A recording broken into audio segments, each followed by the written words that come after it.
Hi, my name is Carly Van Team, and I'm going to be doing my presentation on the Syrian Civil War.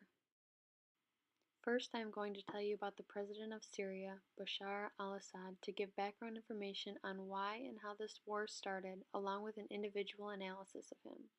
Assad entered the presidency when his father died during his term. The citizens of Syria hoped that Assad would bring more democratic values to the country, but their hopes did not come true. Assad brought an authoritarian regime that many did not care for. Not only this, but many citizens were in a great state of poverty, and this led to the outlash of anger against Assad. Many believed he was not fit for the presidency, and when there were accusations of Assad using chemical weapons against his own citizens, he was disliked and fought against by many more than people that were just in his country. Despite those who disliked him in Syria, Assad had been re-elected as president and is currently in his 19th year of presidency. The war began during Assad's 11th year as president in 2011 when teenagers and children were arrested for creating political graffiti against Assad. Many were outraged by their arrest, leading to citizens protesting. When Assad made the decision to have the protesters either killed or arrested, this is when the civil war truly began, as many more fought against him despite the fact that he had the others killed. These are the Syrian rebels. Their goal is to take down Assad and remove him from presidency to create a democratic Syria. In an attempt to calm down the citizens and show them that he is trying, Assad lifted the 48-year-old state of emergency, increased state workers' salaries, and began the motion for making new political parties. This did not satisfy the wants and needs of these rebels. The civil war was not just between the Syrian rebels and the Assad regime. ISIS and al-Qaeda made their move into Syria to rebel against Assad as well, but were not looking to get a democratic Syria, as they do not believe in the ways of the Western world. When these known terrorist groups entered the war, the United States followed to fight against them.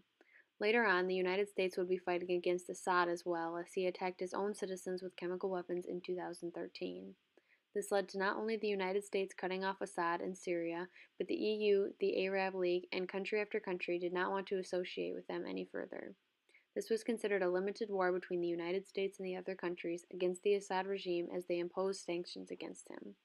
The United States froze Syrian assets in the U.S. and made it so no one inside the U.S. could make any transactions with them. The Arab League also suspended Syria's membership. The Kurds also have control over a large section of land in Syria, but their goal is a regional autonomy with a decentralized Syria, not independence. Turkey doesn't like the Kurds and uses their military to counter them in Syria. In September of 2013, in an attempt to ease tension on themselves, Syria agreed to give Russia control over its chemical weapons, and a few days later, the United States and Russia made a plan to eliminate the weapons. 2014 was the next election for Assad, and despite the civil war, he won with 88.7% of the votes. Also in 2014, the U.S. and its allies performed an airstrike against ISIS troops in Syria, as it was still their mission to remove them from the territory. Syria never fully removed or dismantled their chemical weapons, which led to another chemical attack on Syrian citizens by the Assad regime, despite his statements of innocence. The U.S. launched another airstrike, this time against a Syrian government airbase that was believed to be the one that launched the attack. Each country or group involved is fighting something different. The Syrian rebels, ISIS, and al-Qaeda all do not want Assad as the president of Syria. The United States wants to get rid of ISIS and al-Qaeda groups, along with protecting the Syrian citizens and chemical attacks by their own government. Russia wants Assad to stay president. Assad wants to be able to rule over his country again. He has also made claims that he wants control over Turkey, which would be illegal under international law if he went to war to take over them. In the picture, you can see the amount of land that the Assad regime has taken back, and that the group that holds the next biggest piece is the Kurds, followed by the smaller areas that are being held by rebel forces. The red area is the Syrian government forces, and the yellow area is the Kurdish forces. There have been many small attempts at making peace in Syria. In 2017, U.S. President Donald Trump and Russian President Vladimir Putin agreed on a ceasefire to aid in de-escalating the war. Following in their footsteps, the UN approved a 30-day ceasefire in February of 2018. 1 year following that, and there is still a war going on inside Syria. It is clear that the Assad regime has control over most of the land. Control over the land isn't nearly enough to settle the war. Russia has been talking about possible peace options with Assad, but none have been put into action. In conclusion, this war has been going on for almost 9 years and still no solution has been made.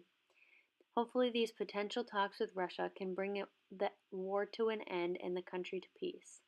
Thank you for watching, and I hope you learned about the Syrian Civil War.